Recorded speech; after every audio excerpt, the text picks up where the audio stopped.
Hola, entonces una idea que me interesa mucho es la falta de tener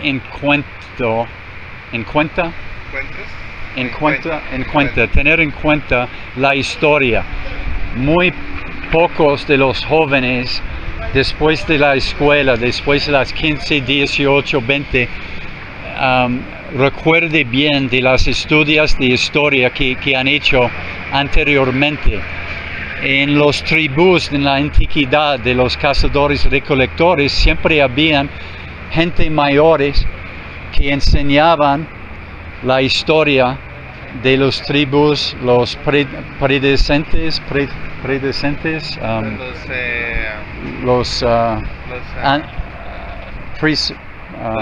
presucesores, ¿cómo se llama? descendientes. Los que ¿De dónde venimos? sí, Los descendientes. No, nosotros somos descendientes. predecessors en inglés, predescendientes, no. Los predecesores. predecesores. Entonces, para no repetir los errores de los antiguos, hay que saber cómo hacían en su vida, qué hacían con la naturaleza alrededor del pueblo. Entonces, para mí es muy, muy importante para conocer la Segunda Guerra Mundial, por ejemplo, para conocer la historia de los conquistadores, para conocer cómo crearon después de los españoles una Colombia nueva. Entonces, para mí es muy importante saber todo eso.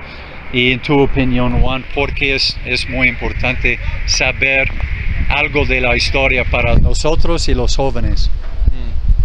Yo estoy construyendo un método donde lo que estoy buscando a través de una serie de ejercicios con el cuerpo, con la respiración y con la mente, a través de la realización audiovisual, es poder entender cuál es la constitución de nuestra realidad, ¿cierto?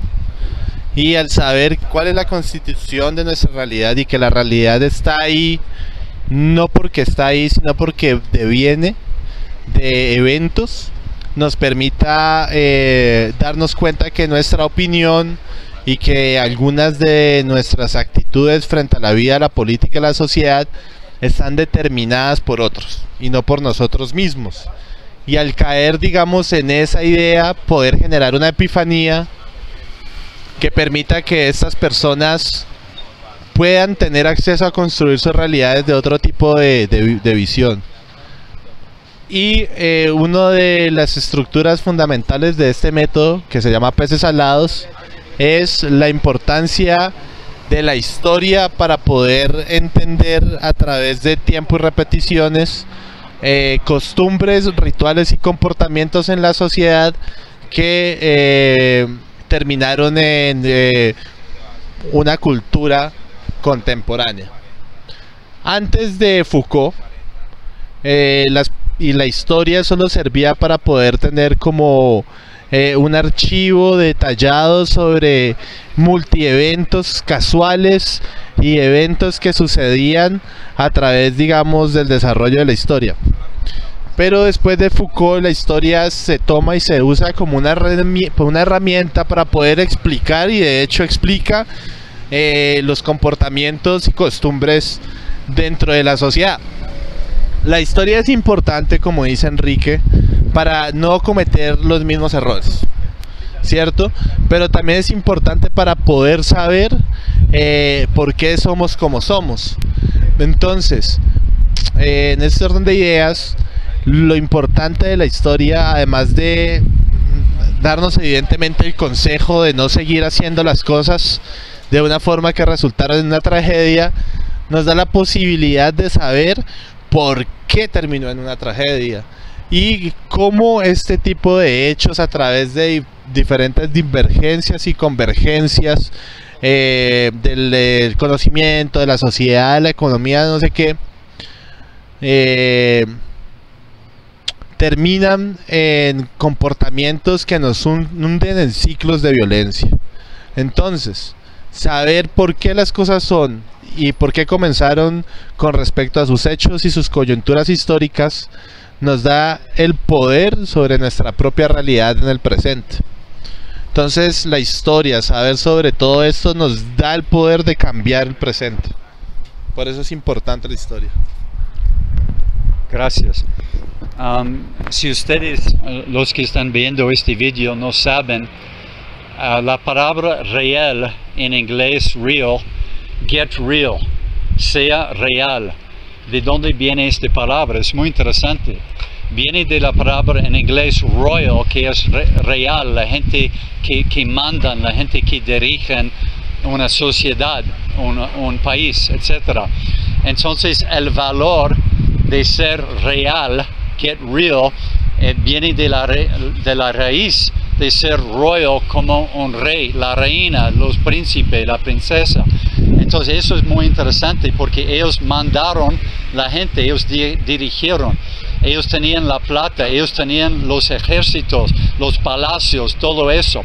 Entonces ahora que tenemos una gran diferencia de estatuas en la vida, de niveles de riqueza, ¿cómo vivir si ustedes no quieren estar trabajando 15, 18 horas al día para pagar la renta, para pagar la comida, etcétera?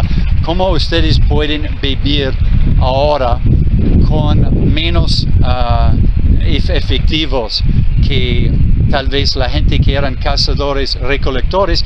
Ellos tenían un pueblo y compartieron la comida y los deberes del día, los trabajos del día, era diferente. Habían diferentes niveles de los que mandaron y los que siguieron, pero ahora es mucho más diferencia entre los que no tienen y los que tienen mucho dinero. Entonces, ¿me puedes hablar, Juan, de la vida anterior y de la gente real, royal en inglés, y la gente ahora rico y la gente que no tiene mucho dinero pero no quieren trabajar 2 o 3 trabajos al día para pagarte todo eso? ¿Qué hacen esta gente para tener gozo en la vida, para informarse, etcétera? Aprovecha este ganchazo, lleva tu medio litro de helado.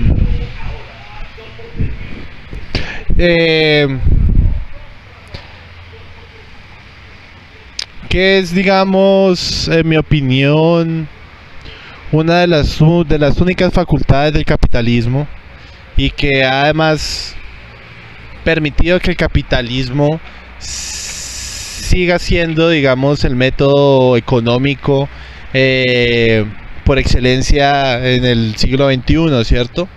Y que además de eso, aunque sean sociedades comunistas o socialcomunistas o socialdemocráticas, usan el capitalismo para poder sostener en base económica la sociedad.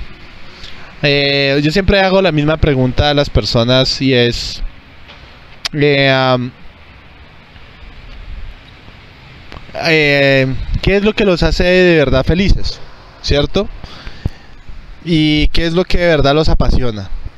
Y en esas motivaciones que encuentran, que son además principios, porque los principios son más grandes y más poderosos que las opiniones y hasta que los argumentos, porque no se mueven a través del tiempo.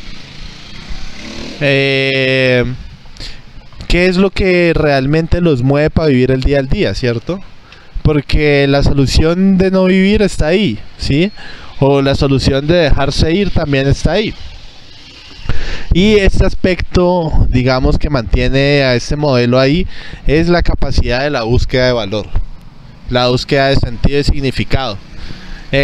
Porque no todo lo que nos hace feliz a uno nos hace feliz a otros, pero en unas sociedades tenemos la capacidad de dejarlo todo por nuestros sueños, ¿sí?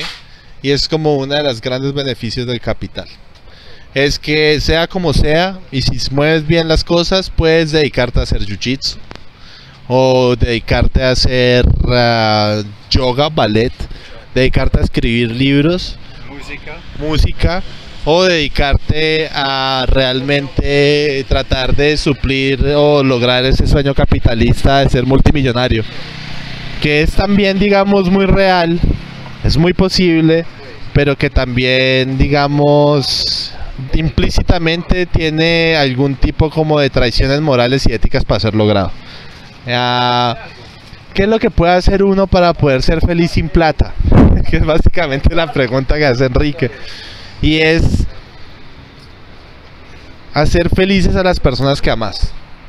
Sí, a las personas que están cerca tuyo, que son muy importantes para vos. Hay un gran paso para poder buscar tu propia felicidad, es hacer felices a la gente que amas.